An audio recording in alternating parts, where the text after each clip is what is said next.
काल मुंबईमध्ये श्रीरामपूर नगरपालिकेच्या नगराध्यक्षाच्या आरक्षणाची सोडत होती आणि खूप वर्षांनंतर श्रीरामपूरला सर्वसाधारण नगराध्यक्षाचं आरक्षण पडलेलं आहे। आता मी आज या ठिकाणी आपल्या सगळ्यांना यासाठी बोलवलं की एखाद्या विस्थापित कार्यकर्त्याला 35-35, 40-40 वर्ष एका विचारधारेच्या चळवळीत काम करून अशा पद्धतीची संधी ही या श्रीरामपुरामध्ये पहिल्यांदाच मिळते माझ्यासारख्या कार्यकर्त्यांना। तर मी या निवडणुकीमध्ये भारतीय जनता पार्टीच्या वतीने मला उमेदवारी मिळावी यासाठी मी आणि आम्ही सगळे संपूर्ण प्रयत्न करणार आहोत। भारतीय जनता पार्टीचीच उमेदवारी मला मिळाली पाहिजे यासाठी। मला आधार कोण आहे तिकीट देणारा? तर मला आधार आहे देवेंद्रजी फडणवीस, कारण मधल्या अॅट्रॉसिटीच्या काळामध्ये सुद्धा मला देवेंद्रजींची मदत झालेली आहे। मी या मदतीबद्दल देवेंद्रजींचे जाहीर आभार मानतो। राज्याचा मुख्यमंत्री या नात्याने चुकीची घटना घडलेली होती आणि देवेंद्रजींनी त्यांचं वजन न्याय्य बाजूच्या पारड्यात टाकलं। तर मला आधार देवेंद्रजीच आहे, तर मी भांडणार कोणाशी? तर मी भांडणार देवेंद्रजींशी, हक्काने भांडणार की आम्ही 35-35, 40-40 वर्ष झाले या विचारधारेचं काम करतो। ही चळवळ चालवली या तालुक्यामध्ये, जोपासली। या विचारधारेनेच आम्हाला निवडणूक लढवण्याची संधी दिली पाहिजे ना। त्याच्यामुळं भारतीय जनता पार्टीकडं तिकीट मागणं हा माझा नैतिक अधिकार आहे आणि दुसरं अधिकारच नाही तर माझा हक्क सुद्धा आहे। भारतीय जनता पार्टीच्या तिकिटावर हक्क सुद्धा आहे माझा भारतीय जनता पार्टी तिकिटावर। त्यामुळं नगराध्यक्षाच्या निवडणुकीमध्ये सर्वात प्रथम प्राधान्य भारतीय जनता पार्टीचं तिकीट नगराध्यक्षपदाचं कुठल्याही परिस्थितीत मलाच मिळालं पाहिजे यासाठी आम्ही सर्वजण प्रयत्न करणार आहोत। या राज्याचे मुख्यमंत्री देवेंद्रजी फडणवीस आणि या राज्याचे भारतीय जनता पार्टीचे प्रदेशाध्यक्ष रवींद्रजी चव्हाण यांच्याकडे आम्ही प्रयत्न करणार आहोत। आता प्रयत्न आहे ते, प्रयत्नाला यश येईल नाही येईल, देवेंद्रजींच्या पण काही अडचणी असू शकतात या ठिकाणी आणि अशा वेळेला मग परत प्रश्न उभा राहील की बाबा मग तुम्ही काय करणार? तर मी काय करणार? तर मला सर्व पर्याय खुले आहेत। मी या निवडणुकीत नगराध्यक्ष पदाचा उमेदवार आहे याचा स्पष्टपणे खुलासा वेळेत झाला पाहिजे। तर आमच्या सगळ्यांच्या दृष्टीने आमच्या चिंतनातून असं ठरलं की ताबडतोब नगराध्यक्षाचं आरक्षण जाहीर झाल्यावर प्रेस घेऊन आपण आपली उमेदवारी, ही उमेदवारीची इच्छा भारतीय जनता पार्टीकडे जाहीर केली पाहिजे आणि विपरीत स्थितीमध्ये माझ्यासमोर काय पर्याय असतील तर त्या सर्व पर्यायांना आम्ही स्वीकारू शकतो आणि नगराध्यक्ष पदाच्या उमेदवारीला आम्ही तयार आहोत आणि मी उमेदवार आहे पूर्ण ताकदीने। पार्टीने तिकीट दिलंच पाहिजे। काही अपरियात झाली आणि मला मिळालं नाही तर मात्र सगळे पर्याय खुले आम्हाला, पण उमेदवार आहे आम्ही या निवडणुकीमध्ये। हे आजच जाहीर केलं पाहिजे, हे नंतर उशिरा जाहीर केल्यानंतर लय कंटा पिकतात आणि त्यामुळं मी माझी उमेदवारीची इच्छा भारतीय जनता पार्टीकडं आणि जनतेकडं उमेदवारी मी आजच जाहीर करतोय की मी नगराध्यक्ष पदाचा या निवडणुकीमध्ये उमेदवार आहे।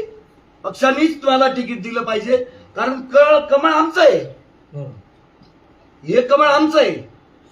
आणि दुसरी एक गोष्ट आहे, हे कमळ किती आमचं आहे? तर समजा काही विचारधारा असतात, शर्ट काढून लोक फेकून देतात, दुसरा शर्ट घालतात, तर ते शर्टासारखं विचारधारा परिधान करतात। पण हे जे कमळ आमचं किती आहे तर कातड शरीरापासून वेगळं होऊ शकत नाही ना। तर मग आम्ही कातड परिधान केलेलं आहे कमळाचं, त्याच्यामुळे ते कमळ आम्हालाच मिळालं पाहिजे, दुसऱ्यांना मिळायचं काही कारण नाही। आणि त्यामुळं या उमेदवारीवर दावा सांगण्यासाठी ही आजची पत्रकार परिषद आम्ही जाहीर केलेली आहे. एक, आणि आम्ही कुठल्याही स्थितीमध्ये उमेदवार आहोत हे जनतेला सांगण्यासाठी ही आजची पत्रकार परिषद आहे. धन्यवाद.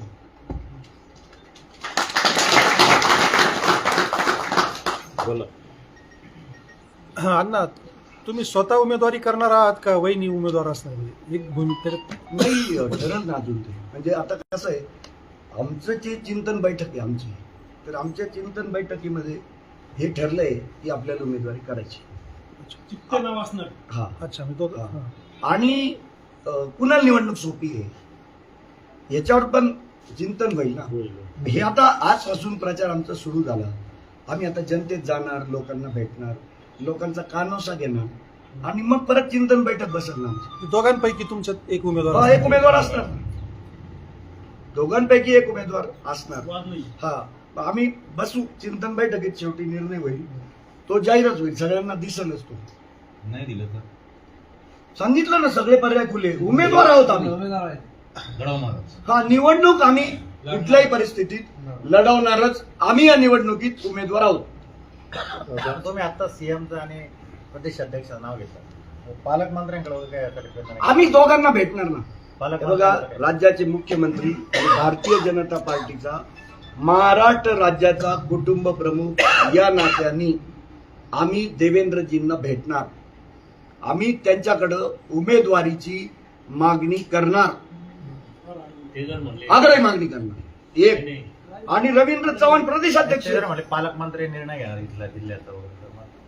नाही, आता पालकमंत्र्यांचं मी तुम्हाला आतापर्यंत आपण 2-3 पत्रकार परिषदा केल्या.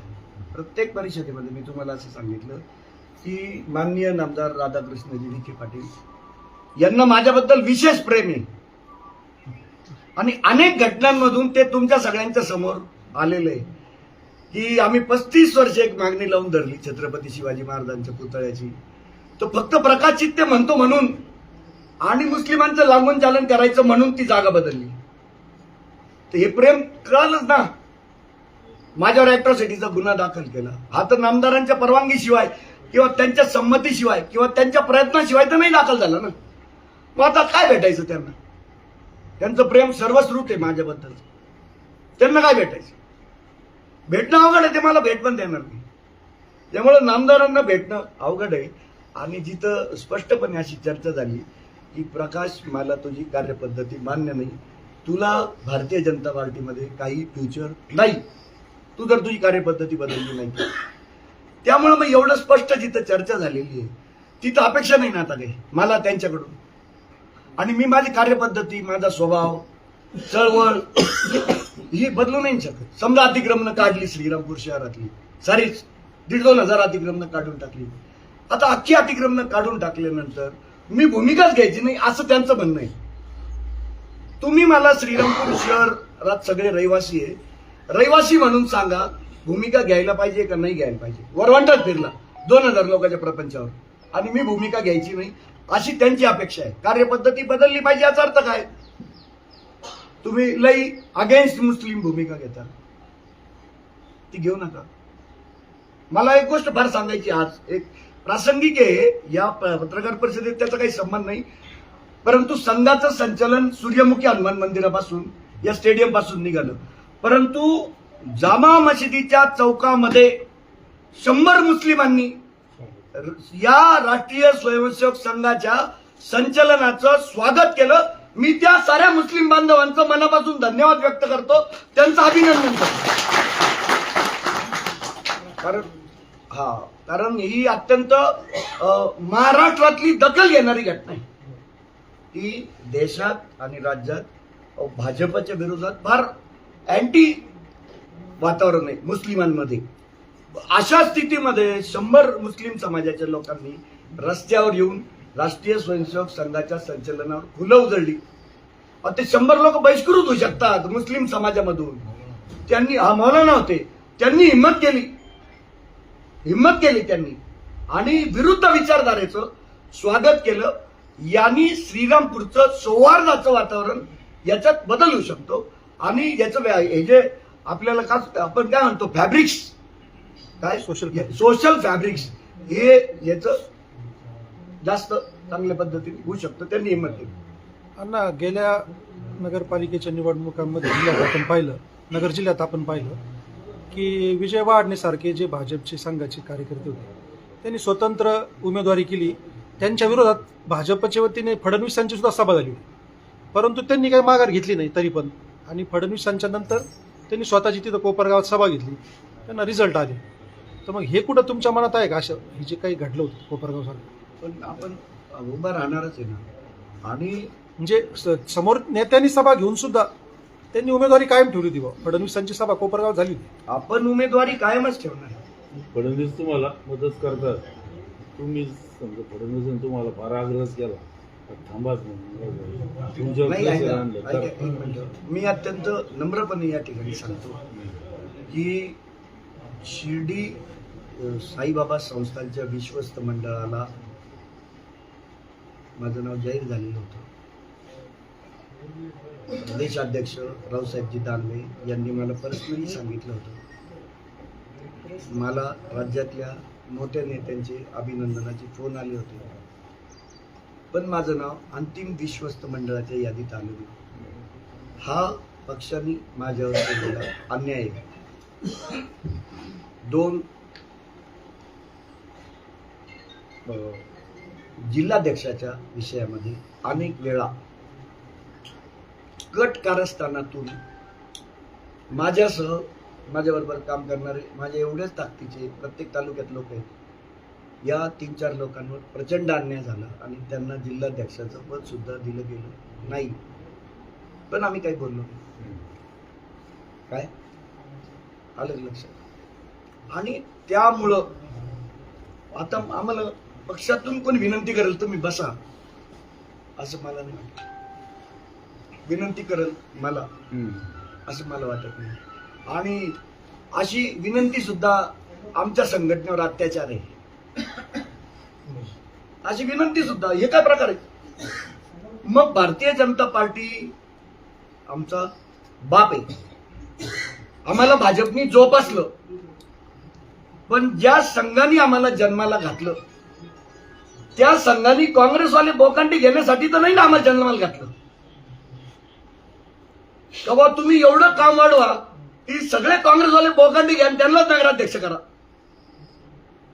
भाजपच्या शिस्तीपायी. या कारणासाठी तर नाही ना आम्ही आम्हाला जन्माला घातलं. आणि आम्ही विचारधारेसाठी काम केलेलं आहे. परंतु विचारधारेसाठी काम करणारी माणसंच सत्तेत गेली पाहिजे तर रामाचं मंदिर होतं. विचारधारेसाठी काम करणारी माणसंच श्रीरामपूरच्या सत्तेत गेली पाहिजे. जर नाही गेली तर शिवाजी महाराज पुतळे जागा बदलली जाते. नाव भाजपचं आहे परंतु सत्तेत भाजपची कार्यकर्ते नसल्यामुळे शिवाजी महाराज पुतळे जागा बदलली गेली ना. तिथं भाजपचा माणूस जर सत्तेत असता आणि तो जर हे चालवित असता तर ही घटना घडली नसती. तर विचारधारेतले चळवळीचे माणूस सत्तेत का पाहिजे तर यासाठी पाहिजे. आणि म्हणून आमचा आग्रह राहील की भाजपला आणि संघाला जे अपेक्षित आहे, संघाला जे अपेक्षित आहे ते जसंच्या तसं श्रीरामपुरात उतरवता आलं पाहिजे आम्हाला. आणि म्हणून विचारधारेसाठी जगलेली माणसं सत्तेत गेली तर ती पुढे विचारधारेसाठी जगतात ना. सत्तेसाठी पार्टी बदललेली माणसं शर्ट बदलून घेतला, काँग्रेसचा काढून ठेवला, भाजपचा घातला तर हा दिखावा आहे ना फक्त. याला काय होतं? याला काही अर्थ नाही. त्याच्यामुळं आम्ही काही 30-35 वर्ष जे काम केलं हे काँग्रेसवाल्यांना बोकांडी घेण्यासाठी मुळीच केलेलं नाही. विचारधारेतली चळवळीतली माणसं सत्तेत आली पाहिजे यासाठी भारतीय जनता पार्टी काढलेली. नाही तर मग मोदींच्या जागी आपण कोणाला पण ह्याच्या आधीच करून टाकलं असतं. भाजपची सत्ता खरगेंना केलं असतं ना आपण. तुम्ही फक्त इकडे यावा आम्ही तुम्हाला पंतप्रधान करतो असं थोडीच असतं. ते विचारधारेसाठी सत्ता आवश्यक आहे. सत्ता हे साधन आहे. ती विचारधारा प्रत्यक्ष सत्तेच्या माध्यमातून जनतेत उतरली पाहिजे यासाठी ही चळवळ चालली ना. काँग्रेसवाल्यांना खुर्च्या देण्यासाठी ही चळवळ चालवलीच नाही. भारतीय जनता पार्टीनी पण नाही आणि संघाने पण. 35 वर्ष ना. हा त्यांची माफी मागू. त्यांनी विनंती केली तर आपण त्यांची माफी मागू, त्यांचा आदर ठेवू आणि उमेदवारी करू. 35 वर्ष तुम्ही आता राजकारणात समाजकारणात होते. भारतीय जनता पार्टीत तुम्ही होते म्हणजे आता समर्पित भाजपात म्हणजे तुम्ही आहेत पहिल्यापासून हा, विखे पाटलांबरोबर काम केलं, हा.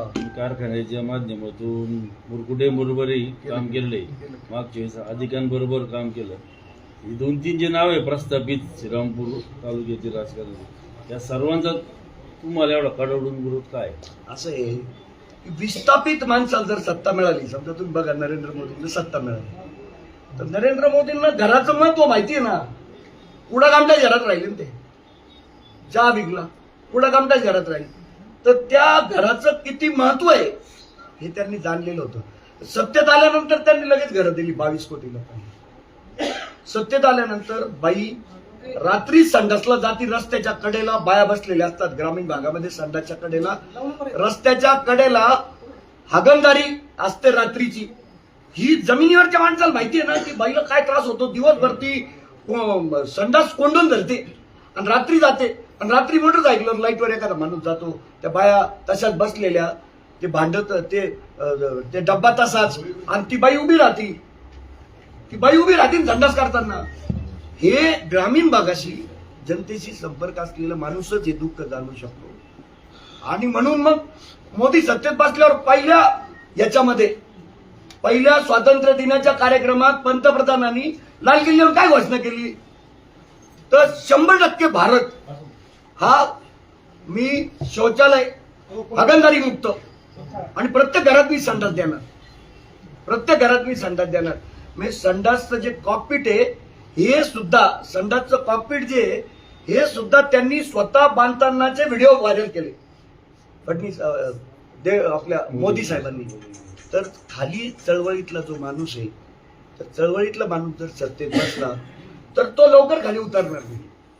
आणि मग यांचं सगळ्यांचं जे प्रस्थापितपण आहे, दुकानं आहे ती बंद होतील, आणि त्यामुळं या लोकांचा मला विरोध असणारच आहे. प्रकाश चित्ते तेव्हापर्यंत चांगला जेव्हापर्यंत तो आमच्यासाठी आमची पालखी उचलतो. पण असं आहे की प्रस्थापितांनीच या सत्तेत गेलं पाहिजे, म्हणजे सचानाई, मुरकुटे आदी या घराण्यांनी सत्तेत गेलं पाहिजे का? यांची मक्तेदारी आहे का? घटनेमध्ये लिहिलेले आहेत की या घराण्यांनाच उमेदवारी करण्याची परवानगी आहे, असं घटनेत लिहिलेलं आहे का? उद्या त्यांच्या पोटात पोरं असतील, त्यांच्या नावाने फॉर्म भरून ठेवतील ते आधीच, असं चालेल का? याला काय अर्थ आहे? आणि क्रांती कोण करतं? अर्धकोटी लोक जे असतात, जे उपाशी राहिलेले आहेत, त्यांना उपाशी राहिल्याचं आणि भुकेचं महत्व असतं. ते लोक क्रांती करतात आणि हजारो गोरगरिबांची पोट मारतात. ते लोक क्रांती करतील आणि त्याला ते उपाशी राहण्याचं महत्व आहे, म्हणून तो सगळ्या उपाशी लोकांसाठी काम करतो. काय? आणि त्याच्यामुळे या प्रस्थापित लोकांना भीती वाटते. सचाने असतील, अधिक असतील, मुरकुटे असतील, समजा काय यांना. पण मी बनदास मुरकुटेंना काँग्रेसच्या विरोधातल्या विचारधारेसाठी आम्ही साधारण 30 वर्ष मदत केली जनता दलाकडून. त्यावेळेला ते अधिकांच्या विरोधात विस्थापित म्हणून होते. आम्ही मदत केली मुरकुटेंना, मुरकुटेंच्या सगळ्या कारखान्यात निवडणुकांना, मुरकुटेंच्या विधानसभेला धनुष्यावर, मुरकुटेंच्या लोकसभेला धनुष्यावर, आणि कारखान्याच्या निवडणुकात आमचे 4 बोर्ड असे अशोक कारखान्याचे. एका भाजपचा 1 संचालक आहे, नाही तर भाजपचे 2 संचालक. हे 4 बोर्ड आहे, आणि आम्ही 4ही वेळा मुरकुटेंसाठी काम केलेले. 4ही वेळा मुरकुटेंसाठी आम्ही काम केलेले. त्याच्यामुळं ज्या पद्धतीने गोविंदराव अधिकांचा या तालुक्यात त्यांच्या कार्यकर्त्यांचा नंगनाच होता, त्याच्या विरोधात ही शक्ती आम्ही मुरकुटेंना दिली. जी काही आमची थोडीफार शक्ती होती त्या काळात ती आम्ही दिली ना त्यांना, मुरकुटेंना. विस्थापितांचा नेता होता म्हणूनच दिली. त्यामुळे मुरकुटेंचे आमचे संबंध परंपरेने चांगले राहिले. आता त्यांना मदत मागणार की नाही तुम्ही? सगळ्याला मत मागायला सगळ्याकडे जावं लागेल. मत मागायला सगळ्याकडे जावं लागेल. आम्ही तुमच्यासाठी केलं, मदत मागायला सुद्धा जावं लागेल. सगळ्यांकडे जावं लागेल, उमेदवार सोडून. अगदी ससानेंनी मला पाठिंबा दिला की बाबा मी आता उमेदवार नाही करत, आता तुलाच न्याय द्यायचा आहे, तर तो पाठिंबा घ्यावा लागेल मला. आलं लक्षात? तर घेणार, तर मदत मागायला जाणार. अण्णा, आता दुकानदारांचं पुनर्वसनाचा एक मुद्दा आहे. याशिवाय असे कोणते मुद्दे आहेत श्रीरामपूर शहरातले, काही बेसिक मुद्दे म्हणजे तुम्हाला वाटतं 35-40 वर्ष काही ज्या प्रश्नावर काम व्हायला पाहिजे, ह्या नगराध्यक्ष मी झाल्यानंतर, तुम्ही झाल्यानंतर ते सोडवणं गरजेचं आहे, किंवा ते प्रश्नावर काम करणं गरजेचं आहे? काय काय मुद्दे होते तुमच्या आज? गटारी आलं लक्षात, आणि गटारीमुळे रोगराई पसते. ड्रेनेजच नाहीये नीट. आणि गटारींचं पाणी सगळं रस्त्यावर येतं.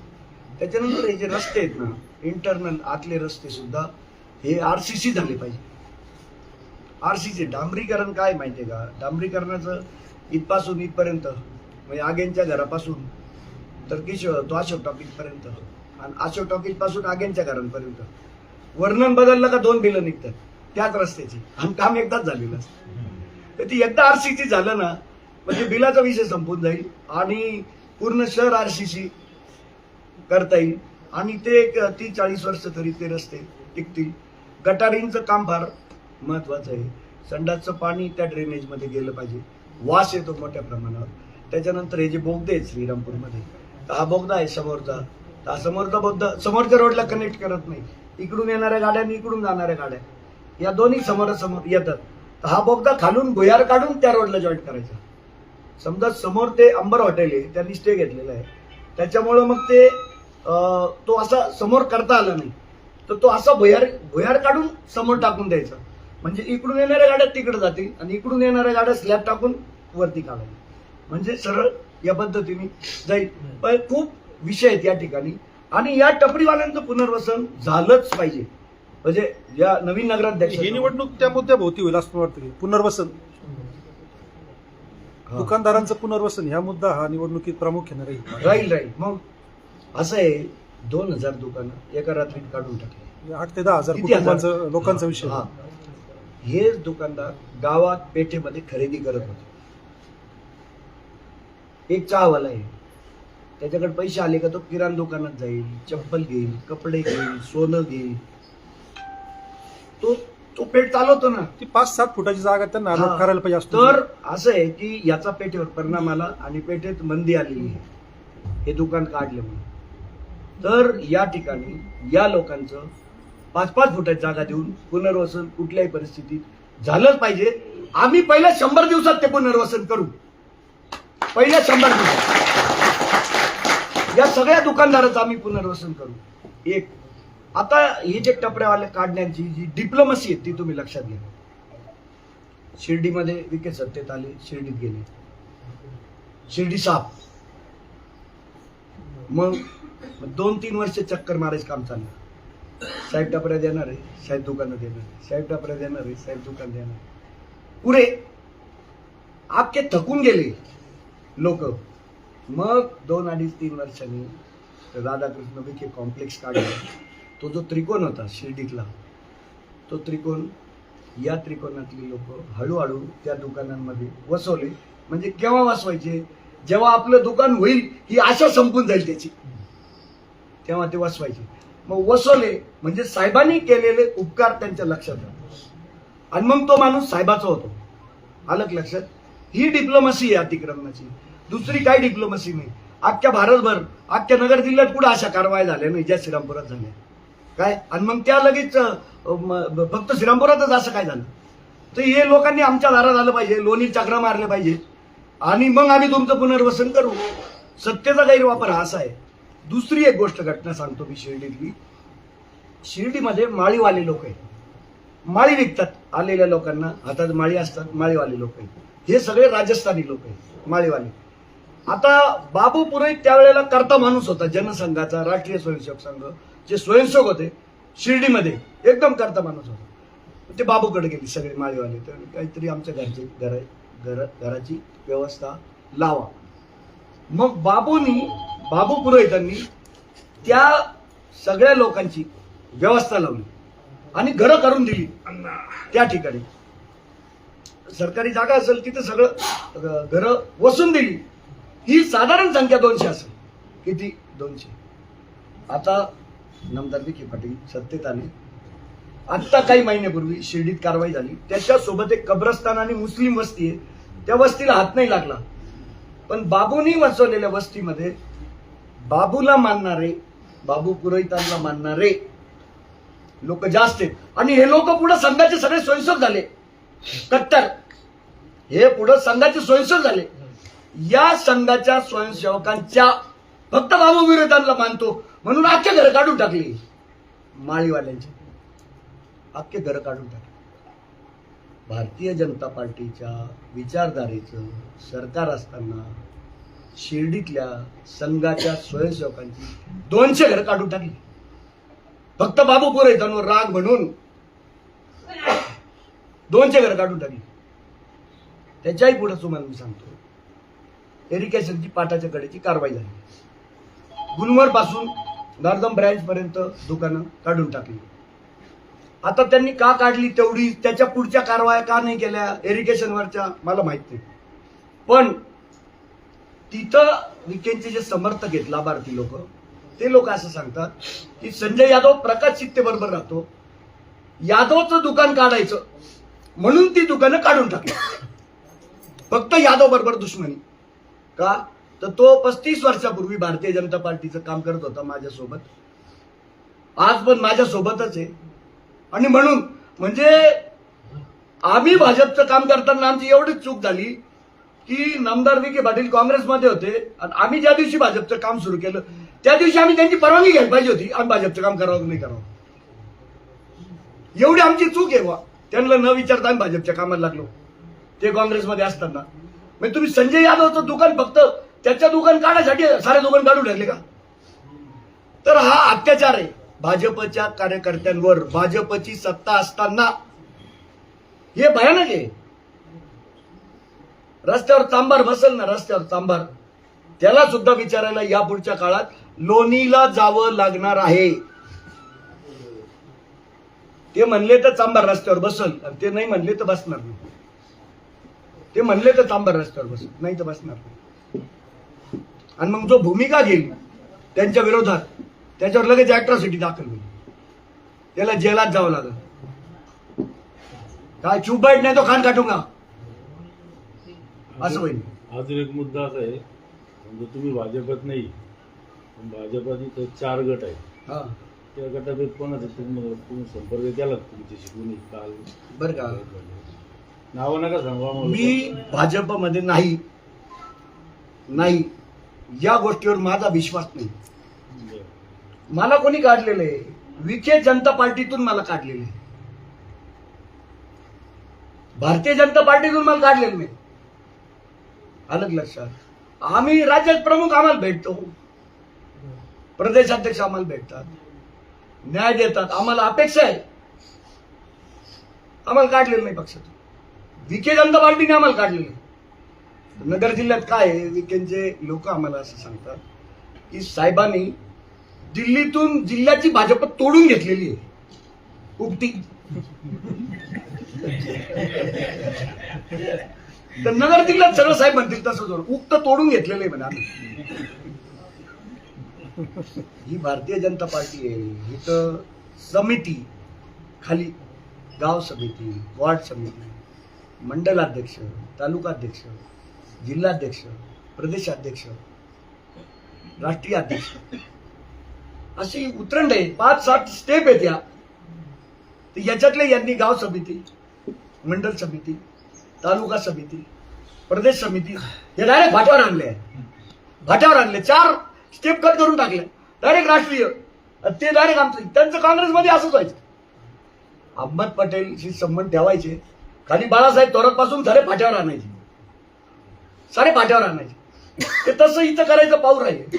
पण ही भारतीय जनता पार्टी आहे. त्यांचा भाजपच्या बाबतीतला अभ्यास कमी आहे नामदार विखे पाटलांचा. इथं लय प्रोसेस काम करतात, आम्हाला अडचणी असतात. तर काम करताना इतक्या पातळ्यांवर ऑर्गनायझेशन काम करते इकडे, कल्पना नाही, आपण कल्पना सुद्धा नाही करू शकत. आणि इतक्या पातळ्यांवर आम्हाला सुद्धा लढावं लागतं. आता अलीकडच्या काळात शहरात जे नवीन हिंदुत्व जन्माला आलेलं आहे त्याचं मोठं आव्हान तुमच्या समोर आहे निवडणूक. असं आहे बरं का, हिंदुत्वच काम करायला कोणाला बंदी नाही, अलग लक्षात. पण हिंदुत्वाचं काम करताना हिंदूंनाच त्रास, त्याला काही अर्थ नाही. खूप हिंदुत्वादी यादी होते, मार्शल पारखेंपासून होते. मी मार्शल पारखे शिवसेनेचे असताना त्यांच्या बरोबर काम केलं, सदा कराड बरोबर काम केलं. शिवप्रतिष्ठानची मंडळी काम करतात, शिवप्रहारची मंडळी काम करतात, खूप लोक काम करतात ना. असं कोणी हिंदुत्वाची आमचं मागताय बा आम्हीच काम करू असं थोडी असतं. सगळ्यांना मुभा आहे काम करण्याची, सर्वसमावेशक आहे हिंदुत्व. अगदी मुस्लिम समाजाच्या लोकांनी पण हिंदुत्वादी संघटनेचं काम केल्याची उदाहरणं आहेत.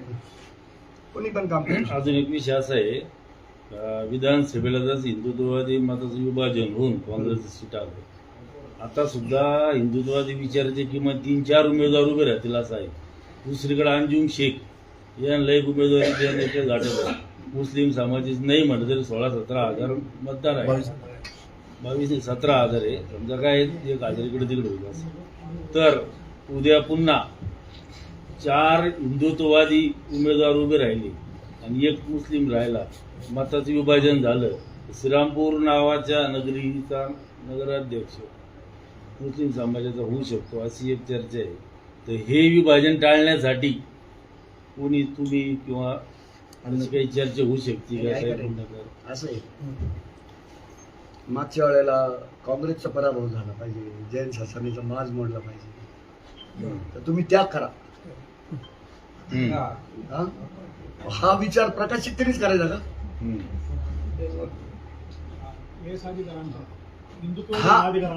हा जो त्याग आहे हा प्रकाशित तरीच करायचा का?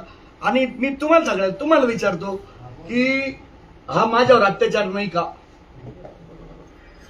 त्यागाच्या बाबतीत माझी चर्चा करणं त्या संदर्भाने हा माझ्यावर अन्याय नाही का?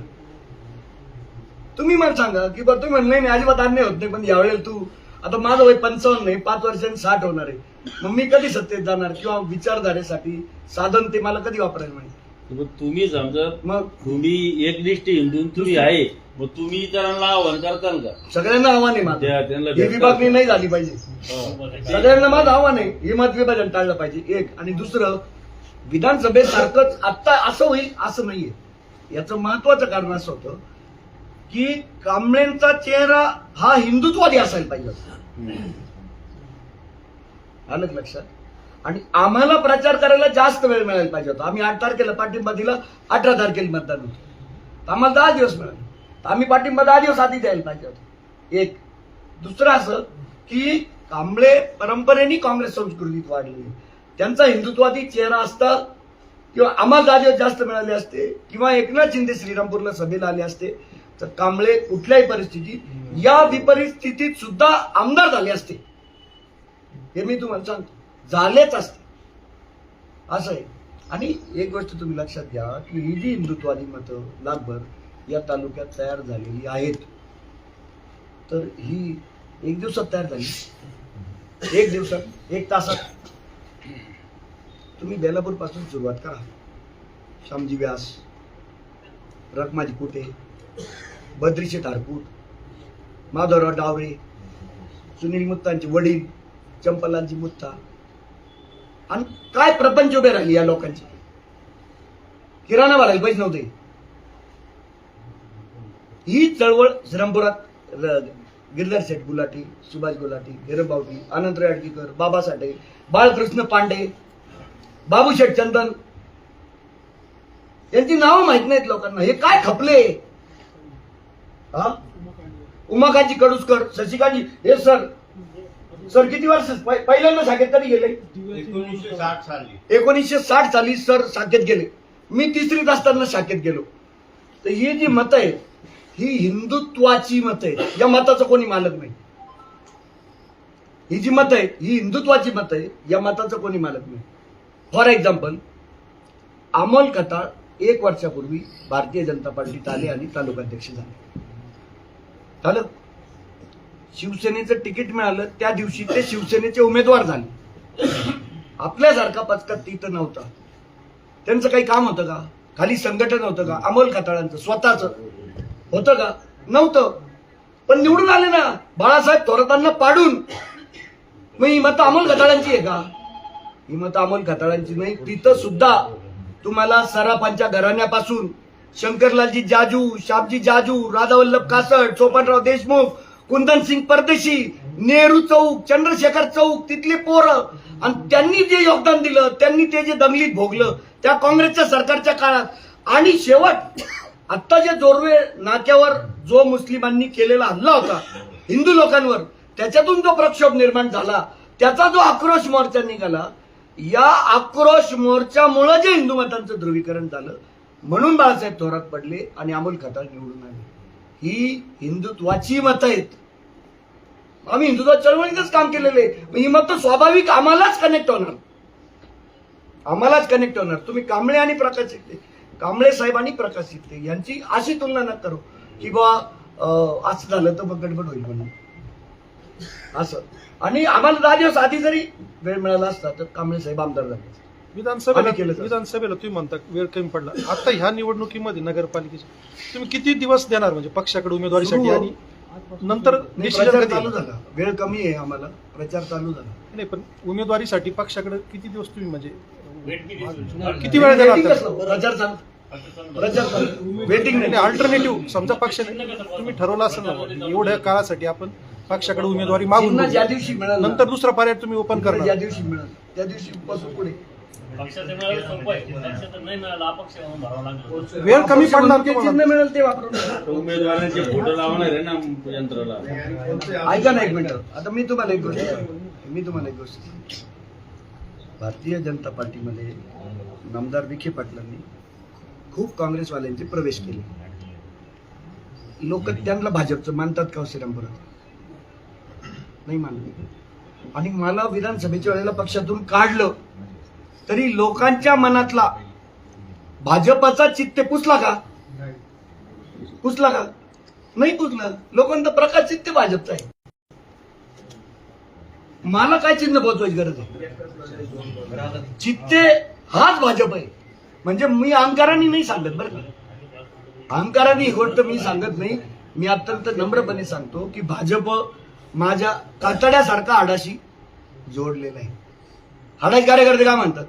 तर जोडलेला आहे भाजप. तुम्ही ब्लड ग्रुप काय हा म्हणता? तो ब्लड ग्रुप आहे ना भाजप माझा. तर हा ब्लड ग्रुप लोकांना माहिती आहे की हाच भाजप आहे. उद्या मी पंजाबी घेतलं ना, पंजा घेतला तरी मुस्लिम समाज हा भाजपचा कार्यकर्ता आहे म्हणून मतदान नाही करणार मला. हे जसं तिकडं आहे तसं इकडं आहे हिंदूंमध्ये. आम्ही भाजप वाढवण्यासाठी मेहनत घेतली, आयुष्य झोकून दिलं ना. मी एकट्यानी नाही, इथं जे बसलेले या सगळ्या लोकांनी, सुनील नासाबरोबर किरण असेल, राजू कांबळे असतील, कडुसकर सर असेल, संजय पांडे असेल, आम्ही एवढे जमायचो ना त्यावेळेस. सगळ्यांनी मेहनत घेतली. मी एकटा रिक्षात बसणारी भाजप. हा रिक्षात बसणार. हा मला ते श्यामजी व्यासांचं नाव सांगायचं नाही.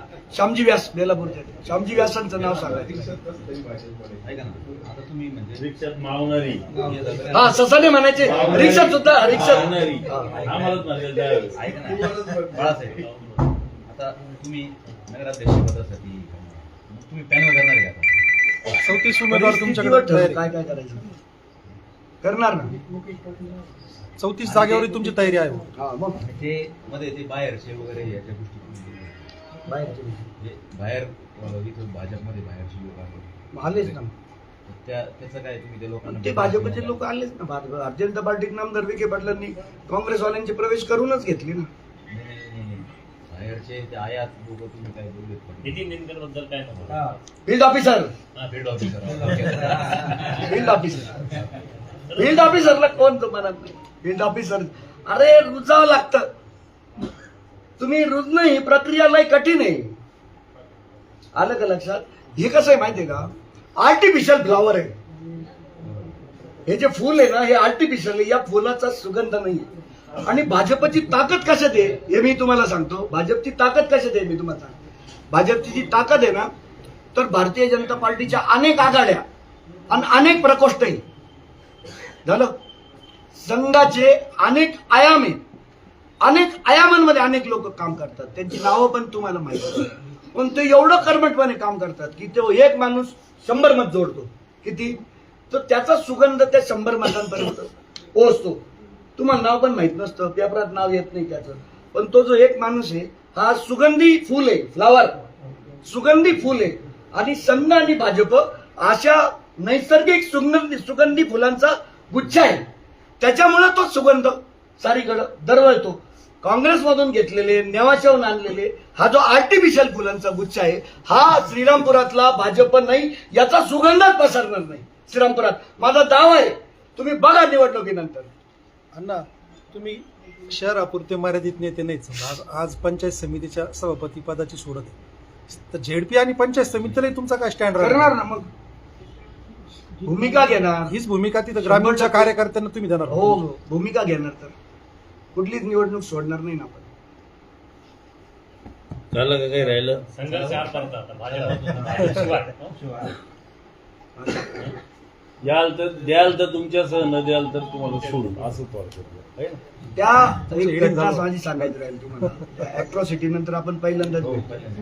अॅट्रॉसिटी नंतर आपण पहिल्यांदाच भेटतोय. तर विषय असा होता, मी आणि सुनील भाऊ आम्ही दोघं जण नगरला एसपीच्या स्वागतासाठी चाललो होतो. तर मला त्या कोर्टासमोरून एक अननोन फोन आला. मला खूप अननोन फोन येतात. मी फोन आला का जे काही घडत असेल ते लगेच पोलिसांना मी फोन करून टाकतो. मला एक अननोन फोन आला की एका बाईला अण्णा लय मारू राहिले, बरं का, अण्णा लय एका बाईला मारू राहिले आणि बाईला उचलून गाडीत टाकू राहिले आणि एका ठिकाणी नेलं. तर मी देशमुखांना फोन केला की म्हणलं अशी अशी एक बाई आहे, कोण बाई आहे काय आहे मला काही माहित नाही म्हणलं, तिला उचलून नेऊ राहिले, साहेब शोधा म्हणलं. ते पोलिसांना पाठवलं, ते गेले कोर्टाकडं. मला फोन आला, हो इथं काहीच नाही. मग मी म्हणलं मी शोधून सांगतो. मग ज्या कॉलवरून फोन आला मी त्याला म्हणलं तू नाव नको सांगू, पण ती बाई कोण आहे काय भानगड आहे मला सांग ना. पण तो म्हणला ती बाई त्या मुल्ला कटरची फिर्यादी आहे. मग मी साहेबाला सांगितलं, मला फोन आला समाधान सोलंकींचा की अण्णा अरे इथं पण नाही. मी म्हणलं साहेब ती मुल्ला कटरची फिर्यादी आहे, त्या बाईला उचलून मारू राहिले, उचलून गाडी घातलेले, कुठं नेलं माहित नाही, तुम्ही शोधा. मी एका गुंडाचं नाव पण सांगितलं की याने उचललं, हा उचलताना होता तिथं, तर तुम्ही शोधा. आता मी तुम्हाला नाव सांगितलं, त्याला शोधा म्हणलं तुम्ही. त्यांनी शोधलं, काय केलं, बाईला आणलं पोलीस स्टेशनला. तर मी पहिला एक फोन आला मला देशमुखांना, मी फोन केला. दुसरा फोन मला समाधान सोलंकींचा आणला. मी परत कॉल बॅक करून त्यांना माहिती सांगितली कोण बाई आहे काय ते. आणि तिसरा फोन मी ऍडिशनल डीवायएसपींना केला, शिवपूजनना, बाईला शोधा आणि तिची फिर्याद दाखल करून घ्या. हा मी तिसरा फोन केला. मी सांगितलंय फिर्याद दाखल करा. आणि पहिल्या फोनला तर मला माहित नव्हतं का बरं त्या बाईला मारू राहिले. तर बाईला यासाठी मारत होते की ती मुल्ला कटरची फिर्यादी आहे. प्रकाश चित्तेला मुल्ला कटर बरोबर दाखवायचंय, तिला मारून फिर्याद दाखल करायला लावली. पहिली सातची जी एनसी आहे त्या एनसी मध्ये पोलिसांनी नाव घेतलं नाही. मग मधल्या काळात साहेबाशी बोलणं झालं असेल. मग 11:30 वाजता शिवपूजे स्वतः आले. अॅट्रॉसिटीचा फिर्याद ते तपास ते करतात, त्यांच्या देखरेखीखाली ती दाखल होते. आणि म्हणून ते 11:30ला आल्यानंतर त्या बाईची पुन्हा फिर्याद घेतली. तर ती बाई पोलीस स्टेशनला म्हणत होती की मी चित्तेल ओळखतच नाही. आणि ते म्हणले तू ओळखत नाही चित्तेला, आम्ही ओळखतो म्हणे, तू सही कर.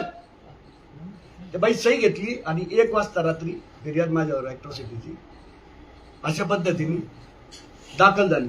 पुढे कोर्टात 20 दिवस लागले जामीनला. तर 3 वेळा कोर्टाने त्या बाईला कॉल केला. अॅट्रॉसिटीमध्ये कोर्टावर कंपल्शन आहे फिर्यादीचं म्हणणं घेणं. 3 वेळा त्या बाईला कॉल केलं. 3 वेळा ती बाई आलीच नाही ना कोर्टात. ती बाई आलीच नाही. ती एनसी सांगितली ना, ती बाई आलीच नाही कोर्टात 3 वेळा कॉल करून सुद्धा. त्या बाईचं घर आहे इकडे या अहिल्यादेवी नगरमध्ये. तर तिथं पडलेलं घर आहे. त्या घरावर नोटीस चिटकवली पोलिसांनी. आणि फिर्याद देताना तिने तो अहिल्यानगरचा पत्ता दिलेला होता आणि हल्ली मुक्काम शिवाजीनगर. शेवटी पोलिसांना सांगावं लागलं किंवा वकिलांनी सांगितलं की शिवाजीनगर एवढं मोठा, हल्ली मुक्काम शिवाजीनगर पुणे. ते पुणे शिवाजीनगरला शोधणार कुठं तिला, तिचं काही एक्झॅक्ट लोकेशन नाही. मग तुम्ही तोपर्यंत जामीन देणार नाही का. आणि मग शेवटी कोर्टाने आम्हाला जामीन मंजूर केला. अशी ती घटना आहे. छत्रपती शिवाजी महाराजांच्या पुतळ्याचं मी शिवाजी चौकात बसवावं यासाठी जो मशाल मोर्चा काढला त्याचे हे परिणाम मला भोगावे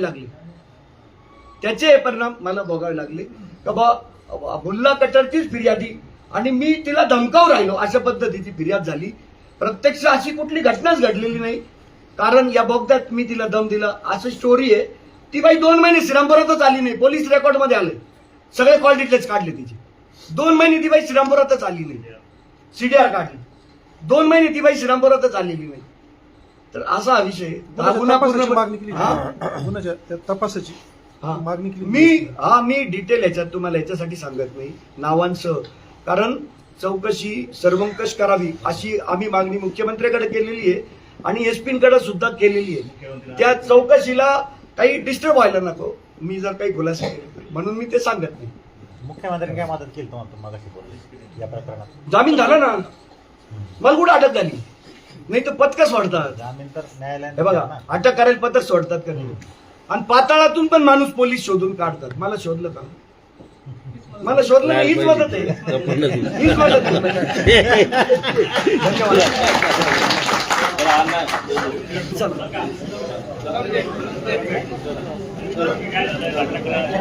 मुंबईला कसे गेले नंतर याला सगळ्या नंतर या घ्याल. भेटले काय भेटले सगळं